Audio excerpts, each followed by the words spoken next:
Hi, I'm Sensei McCune with Bushido of Benson Martial Arts Center. Today I would like to take just a few minutes to share the value and need for the lost art of social etiquette. Now, part of my role as a martial art instructor is to lay a foundation of courtesy, honor, and respect for my young students. We simply cannot function as a group until we first build a foundation based upon a common set of rules in which we interact with each other.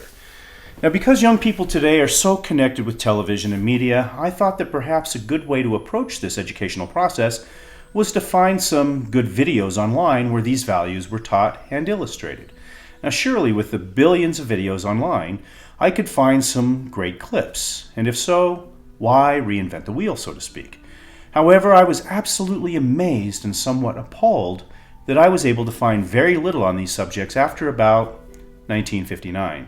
Up until about the late 1950s, there were many videos to be found that taught and illustrated proper behavior and social etiquette. It appears that for those of us born in the early 60s or before, that proper manners were part of our education, taught by our parents, school systems, even promoted by the government. For later generations, however, a common set of values that we all live by seems to be a lost art and of little importance. Now, our modern environment seems to be more concerned about individuality, more than, say, fitting in, so to speak. So a rigid set of values for all is met with resistance and disdain. We have different backgrounds and ethnicities, so why should we conform to a single set of common values? Well, the answer to that question is as close as your nearest traffic light. Imagine the stress of driving to a busy city cross street with oncoming traffic where there is no traffic light. With no light and no rules, how would you determine and direct the flow of traffic? Would you simply use a rule of first come, first serve? Well, that would only work if we all had the same set of common rules and values. And that, in a nutshell, is the purpose and value of having a common social etiquette. Common values and social etiquette is the traffic light, so to speak, that allows us to function smoothly as a society with as few accidents and mishaps as possible. Commonality does not, or at least should not, conflict with our own individuality. What makes us unique and individual is who we are as a person, not what we wear or the tattoos that we ink onto our skin.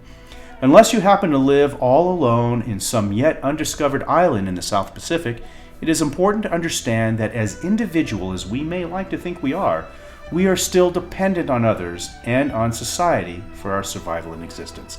This means that there is a time and a place where we can express our individuality, and there's a time and a place to abide by a common set of social values, such as courtesy and respect for others. Individuality is best expressed within our own homes and within our own social group of like-minded people. When in public, however, misunderstandings and friction can be avoided by respecting common values that have been a part of this nation's heritage since its conception, and long before. This country has long since been considered to be a melting pot of races and ethnicities. However, as of late, this no longer seems to be a true statement. A melting pot is where everything thrown into the pot melts and blends together as one. Anything that does not melt separates and either floats to the top or sinks to the bottom, which brings to mind some of the greatest words ever to be written or spoken. United we stand, and divided we fall. Social etiquette. Give it some thought. Thanks for watching.